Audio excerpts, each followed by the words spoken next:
Nella NG officiel. Nella NG. Écoute, like et abonne-toi à Nella NG officiel sur YouTube. Nella NG officiel. Pour l'actualité musicale congolaise, art et divertissement, écoute la voix d'or. Nella NG te dit toute la vérité. Lobi na butu makasi nasalaki émission ya Priska Kanushipi. Nasalaki émission ndenge nini bato bazofinga ye, non seulement baofinga ka ye moko, mais na mwana na ya botaki. Nasalaki émission wana na maya misu vraiment, parce que en tant que victime, nakobenga victime, en tant que mutu aleka na même situation oyo Priska Kanushipi aleki nango, kobota par césarienne, nayebi souffrance wana ndenge nini ezalaka pasi ya koluka kozongisa libumu, se reprendre confiance en tant que mère, parce que nga naza na mapasa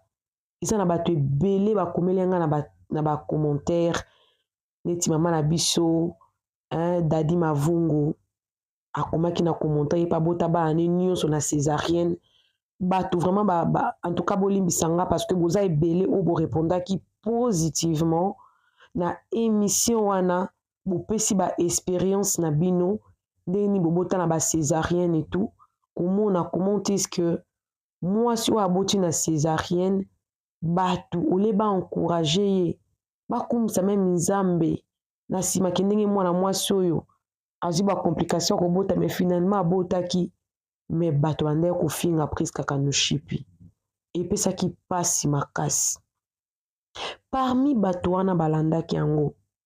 eza na motu moko ase souvenir na actrice na biso Sifa Lokwa akontaktaki nga alobi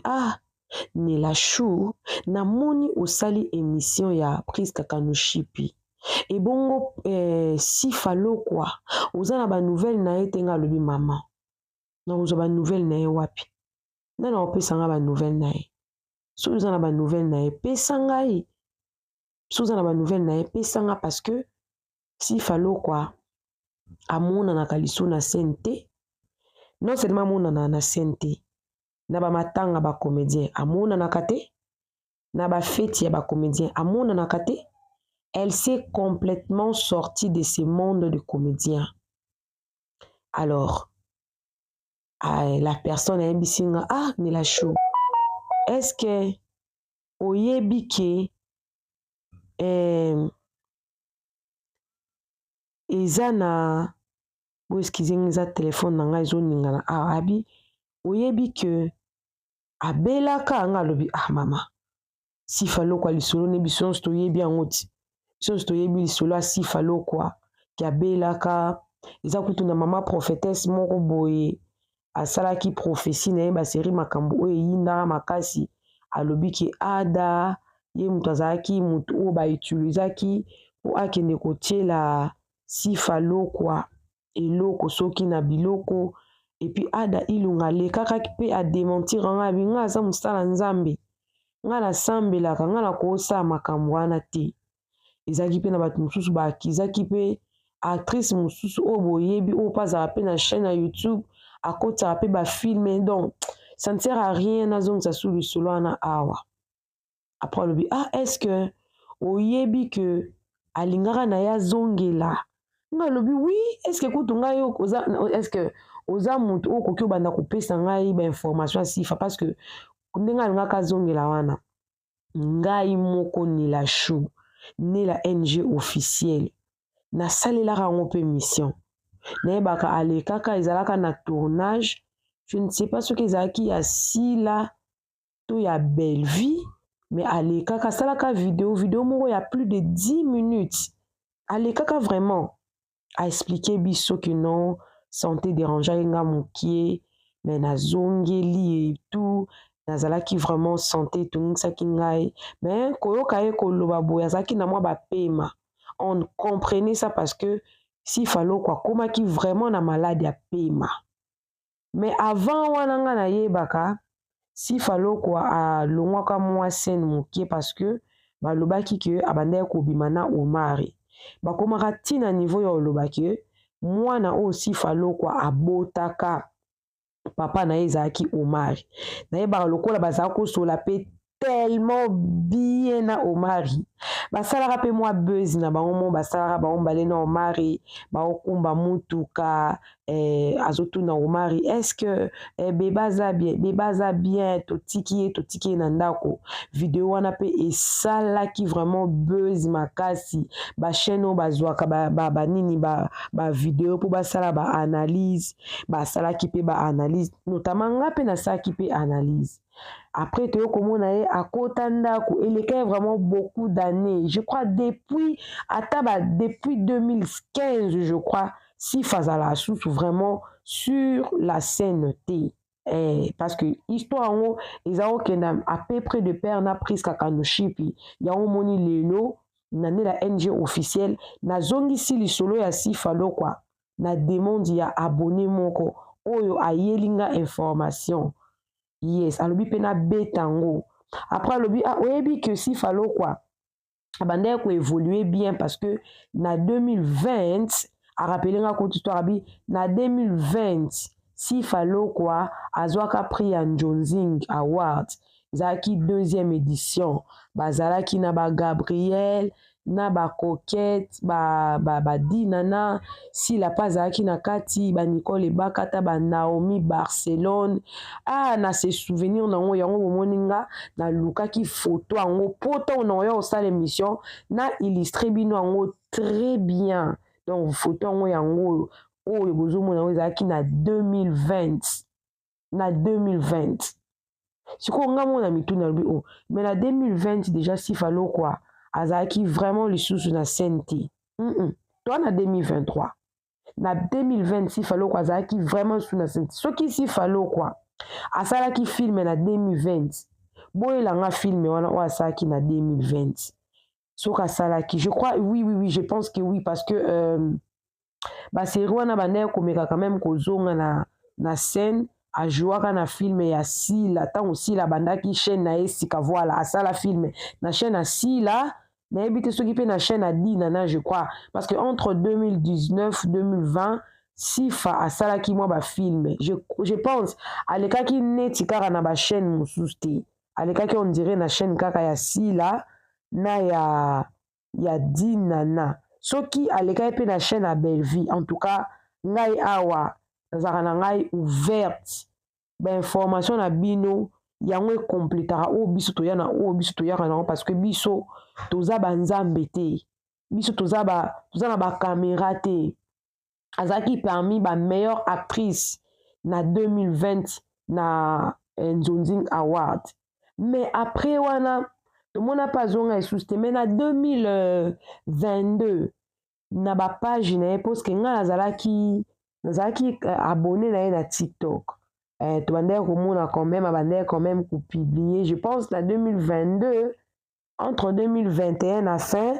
to na 2022 nde Sifa Lokwa asalaki video wana ya moke oyo nalingi nalobela sikoyo ke aexplikaki biso ke abelaki santé tungisaki ye makasi mais ye moko Sifa alobaki vraiment maladi oyo abandeki kobela te alobaki vraiment te mais ndenge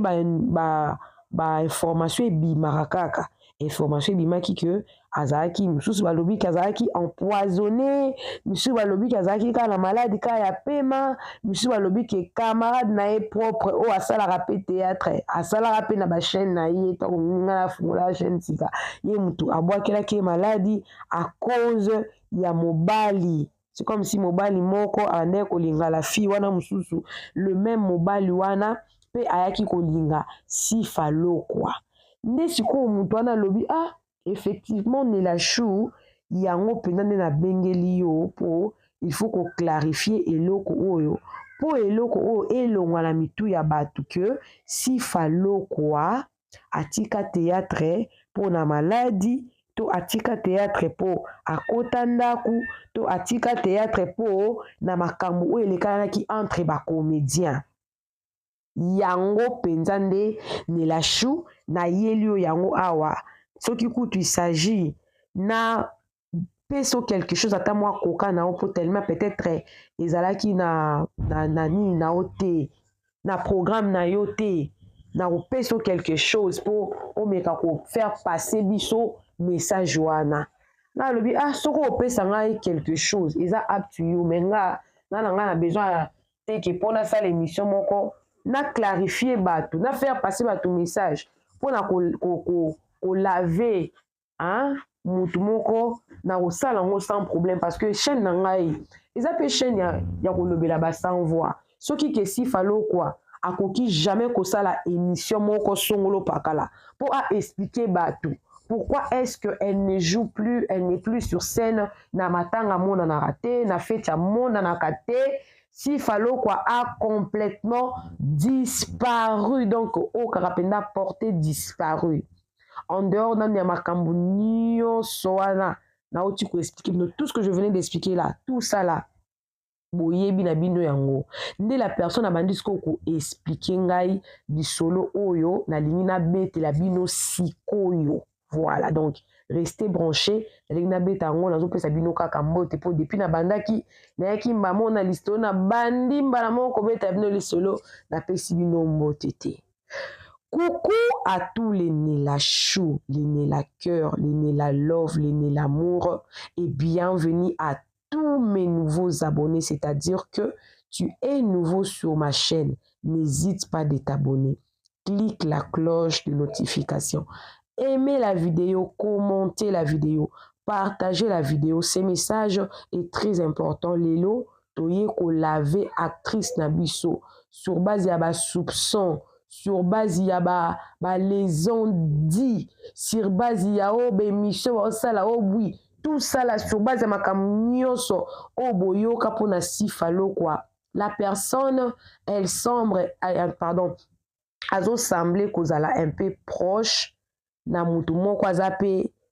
très intime na actrice na biso sifalo quoi voilà. Nda ebisinga bo alobi faut betango parce que sifalo kwa histoire na ye eza un peu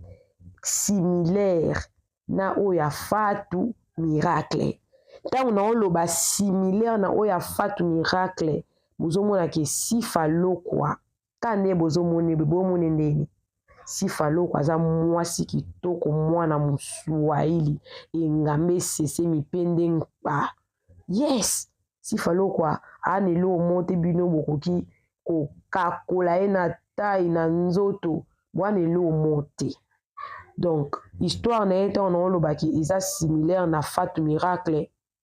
na parcours na ye Nzambe atilaki mutu na nzela na ye oui mutu aza mukonzi.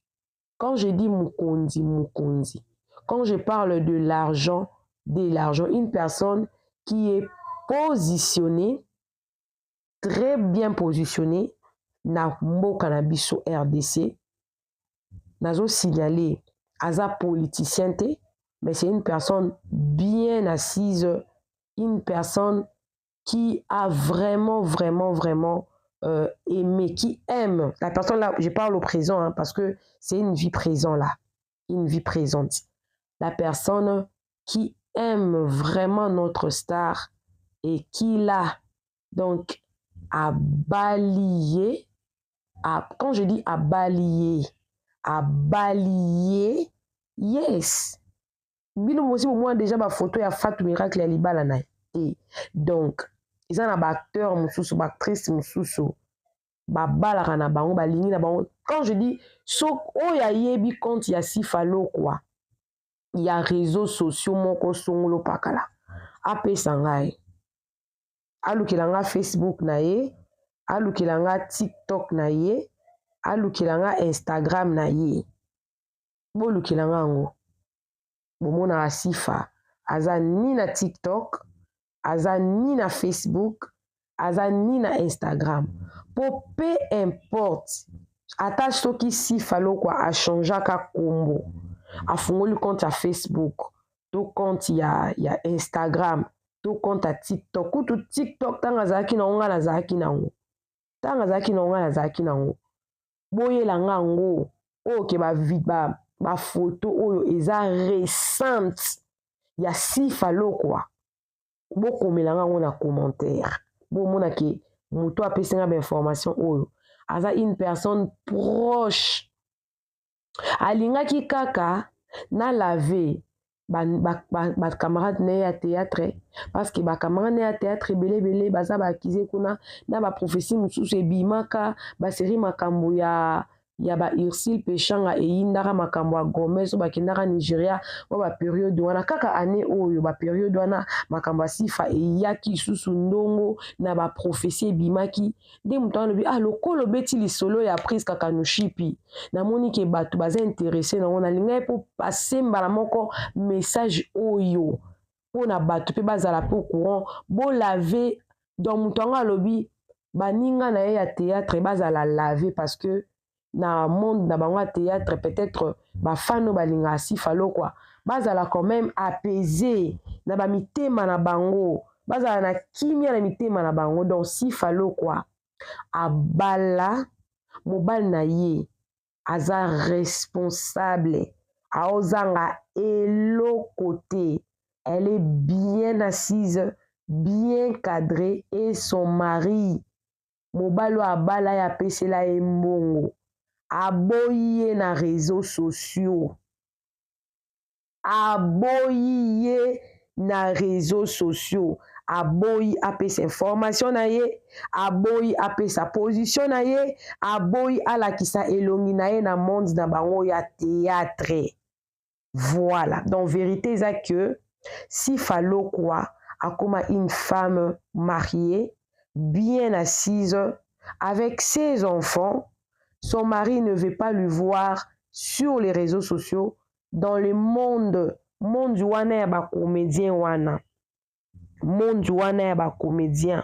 mobali ya Sifa Lokwa alingi na ye komona ye na monde wana te yango bomonaka ye ezala na matanga mokolo Sifa Lokwa oya na matanga ba comédien omonaki ata mutu moko aofilme aolobaki tozalaki na Sifa Lokwa tomona yango akeno mutu moko boye akendeki kotala par exemple actrice moko boye to acteur moko boye na ndako omonaki basali mwa video mpo balakisa ke bazalaki na mutu boye maintenant nango bosi bomona mutu moko ake kotala Sifa Lokwa na ndako soki bakendaka kotala ye na ndako peut-être baboyaka caméra parce que mobali na ye alingaka caméra te donc alingaki non seulement caméra alingi pe te atiaka babiloko na bango na réseaux sociaux alingi pe te amonana donc mobali wana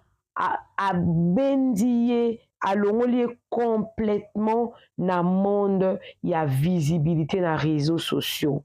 voilà soki information oyo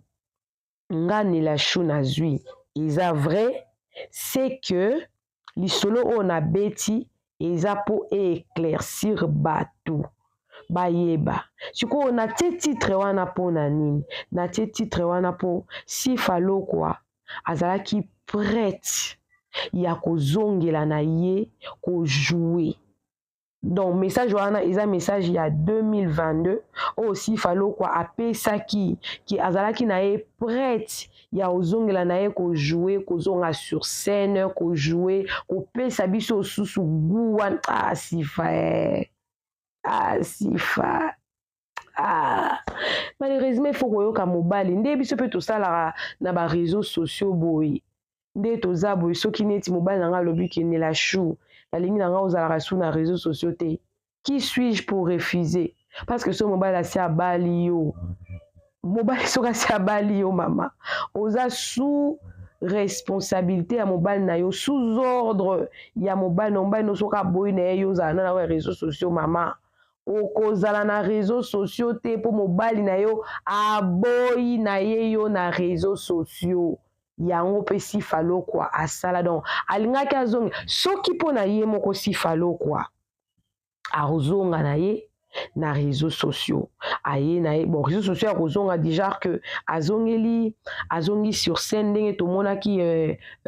prise kaka no shipi après kobota 2 mois kaka nde na oteka kobeta lisolo azongelaki na ye alingi azongela na ye scène a annoncer pe aussi bomona déjà page moko ya Sifa Lokwa aopesa information nazopesa communiquer na ye non. Non, c'est-à-dire que même intention, peut-être plus tard, pour monsieur ezala que ndenga bali na eboye, aozela bana na eba pusana, bakoma na âge moko que okotika bango oyepe na scène et tout. Ou soit par exemple, soki par exemple, lobi te keza bongo, par exemple soki ke ndenge ke balobi ke ezalaki malade aussi falo kwa abelaki wana ezalaki dû yeutaki na bacomédien et tout soki si nazo préciser bien parce que je ne veux pas que mutu moko aya ko changer maloba o nga nazoloba soki ezalaki vrai peut-être ntango azwi mobali wana ndenge ezalaka ti soki ute na mobali na boye naza boye nautaki kutu kobela makasi balobi ke malade na ngai eutaki na baninga na ngai etu mais nazwi badisposition na ngai kala mingi te naozongela yo moyebi kaka ngai naza moto ya scène naza nalingaka théâtre etu naa moto ya scène nalingi nazongela peut-être mobali na alobi yo ndenge oza bongo okozongela lisusu te po nga nalingi na ngai yo na makambo wana te je te vais pas là-bas peut-être peut-être yango esalaki apoyi na ye ezalaka mobali so bolingai na ye sika fo bobetana bamasolo ti yo oza nani ngai nga boye nga boye ngai nazalaki kosala boye nga nazalaki boye par rapport à masolo beteli nga naza na nyonso qu'est-ce que tu veux chercher tu veux être olingi ozala parce que ntango ozouer non seulement ozojouer mpe mpo ozwa quelque chose omoni ozojouer mpo ozwa quelque chose ozojouer mpo ogarder visibilité na yo ozojouer pour en fait comment dire passion on joue par passion on joue pour chercher l'argent on joue en tout cas qu'on jouer et ça n'a ba comment dire n'a ba raison ébélée n'oublie pas qu'on si c'est pour l'argent moi je te mettrai dans de bonnes conditions si tu veux gagner de l'argent tu vas rester seulement dans le business parce que déjà tu as dit que si falo quoi azaki dans la business na bandaya ko sala bandao kende mingi Dubai azao kende mingi Chine na ba kutisa na théâtre moko boy ba jouaka ezaki na Chine bakendaka ye na makalunga je crois ba jouwa ngoko nanani ba jouwa ngona film ba akosaka mobile na ezaka je crois Ariashu bakosaki mobile na ye ke aza na zemi bakendaka ye baki obota lokola na Dubai à partir ya Dubai kuna je crois soki babomaki soki c'est ba blo moko bongo bazaka soki na mama kalunga donc ezaka mo ba théâtre mo déjà bongo bakendaka si falo kwa banda déjà business na ye kala donc na minute assez lança na ye si c'est pour l'argent assez lança na ye na business abima na ye na monde wana ya banini donc triste pas c'est ça que à moins que mobile a changé à vue to bayokana kike bana ba pusana wana bomona ya zoni mais ce qui est sûr si falo quoi akozonga kana ye lisusu na réseaux sociaux te neti aya ko jouer akozonga kana ye lisusu te akozwa kana ye lisusu te akomonanaka na ye lisusu na monde ya bacomédien te à cause ya mobali na ye position mobali na aza kookipe baoccupation aza nango na mboka mpona protection na ye mpe mobali na protection ya Sifa bomona lisusu Sifa akozongaka susu sur scène te à moins ke moto apesi nga bainformation oyo akosa ngai to ezalaka ke alingi kaka lave bakamaradi mosusu mpo nga mpe nayebi ete ase présente lokola fan aboyi meme kutu kosalela ngai audio abenga na telefone tosololi yango nga pe nazo trace information wana lokola Sifa Lokwa azali star na biso ya RDC tolingaka ye mingi donc nga pe na ye naye kosala émission oyo donc triste nouvelle ezaka que désolé ye moto alingaki azonga aozonga esusu te bomonaka esusu Sifa Lokwa te aya lisusu aya kojouer parce que selon mobali na ye aestimaki ke na monde ya bacomédien risque eza ebele baproblème eza ebele baminiature epai kokota na bavie privé ya bato epai aboyaki na ye Sifa Lokwa azobela te Sifa Lokwa aza stable na vie Sifa Lokwa aza na mobali na ye na bana na ye mobali na ye ainterdire ye azovivre na ye kitoko en dehors ya bambongo wana oyo baganyaka na monde ya théâtre. Voilà, je pense que information nanga l'équipe est très bien. Coucou à tous les Nela Chou, les Nela Cœur, les Nela Lover et bienvenue à tous mes nouveaux abonnés, c'est-à-dire que tu es nouveau sur ma chaîne en tout cas. N'hésite pas de t'abonner, clique la cloche de notification, aimez la vidéo, commentez la vidéo et surtout partagez la vidéo pour faire passer en tout cas ces messages. Lavez les comédiens, lavez l'image de Sifa, lavez Abela,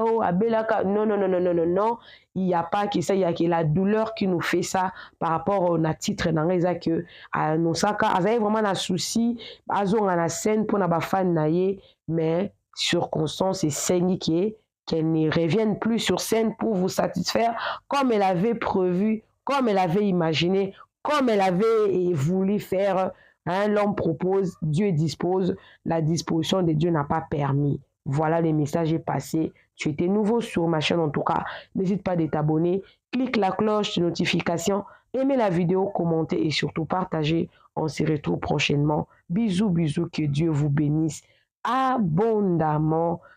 Tu as besoin de publicité, n'hésite pas de me contacter, on va bien parler. Bye!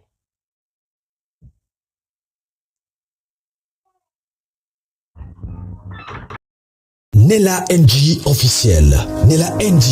Écoute, like et abonne-toi à Nela NG officiel sur YouTube. Nela NG officiel. Pour l'actualité musicale congolaise, art et divertissement, écoute la voix d'or. Nela NG te dit toutes les vérités.